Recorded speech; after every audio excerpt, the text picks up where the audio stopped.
it's Dale here. Today I thought I'd just continue with my little thing of showing you my embellishing machine. You know, that's the one that's got the felting needles, so you're doing it by machine, and have said how useful it is, how good it is to mesh things together. And you can see my stitching that I'm still ploughing along with, but I've stitched it all over in places just to show you.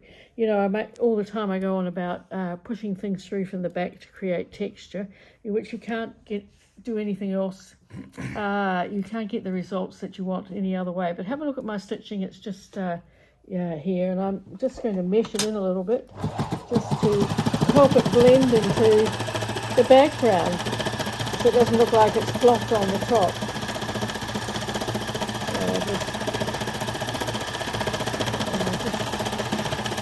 Just do here. So I've hand stitched this and then I'm working it into it so it becomes one with the surface. I don't want it to mesh right up into nothing, but just have a look here and you'll see, let's put the needles out, and you'll see that where the stitching sits proud here and could stay that way, here I've merged it further into my background so it's part of the surface that I'm doing. And as I'm still ploughing along, and I'll eventually get there soon, I hope. And so I thought I'd show you some of the other things that I've done in the past. This is with my needle felting machine. I have a course that I ran for quite a long time, and it's still available as a self-help course. And I also have a book. Now this is knitting with silk thread, and then I have worked it onto felt. You can see how it comes through to the back. So I've simply put the knitting on here and worked it in with the machine to blend it in. I cut the shapes before, and that's that one there. And then I'll just show you with black and white what I've done, how you can build up your... So I've got a piece of black and a piece of white felt together. And by working from the back into a pattern, you can see the white comes up to make that shape. So, and then I have hand stitched into it as well. And to give it that sort of texture there. And this is another one where I've played with white on black, and it's this time it's actually white fibers that I've put underneath, and I've worked them through into a pattern. So if you work one color into the other, you get that lovely dual effect. Very, really soft and good for all sorts of things. This is another one where this time I've worked the colour from the back and brought it up, and then I've machine stitched on it just to show what happens when you've got the two going together. So you've got one going through from the here to there, and that's the other side.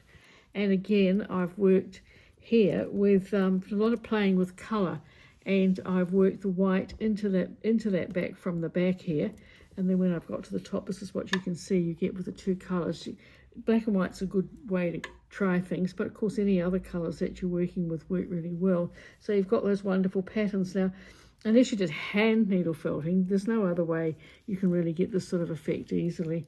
And then I've done a long strip here where I've worked white onto the black. And let's turn it over and see what happened here, because I worked it just little bits and pieces just to bring up so it looks like little squares, and then I've stitched them. And this is actually a wrap to go around here, and I've done exactly the same thing here by working from the back through and stitching it there. And then I ended up making a little book cover, and you can see here where I've used the different patterns and stitched onto it. So it's a very simple way to use two colours and to get them working together.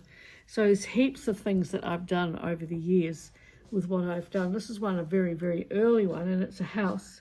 So I've managed to get some mica, some flakes into there, very roughly and crudely done. And it's using wool fibre and a yarn that I had that was very popular back when everyone was doing heaps of stitching with these sorts of yarns. And it's on the other side, it's exactly sort of the same, but I just to get a house just to play. So if you've got an embellishing machine, and I know lots of people have got them and they've never got them out of the box, that's what you should do. Get them out and play with them and work with some different fabrics, felting fabrics, anything that you've got, and see how they work together.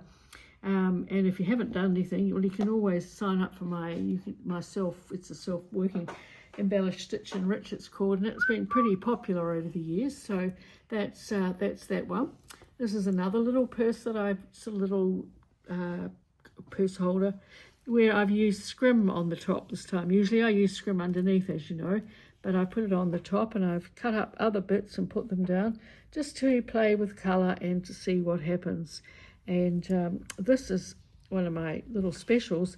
We're working from the back in patterns, and you can create with felt and velvet, and you can create wonderful textures and shapes. So, you know, that's just some of the things that I've done.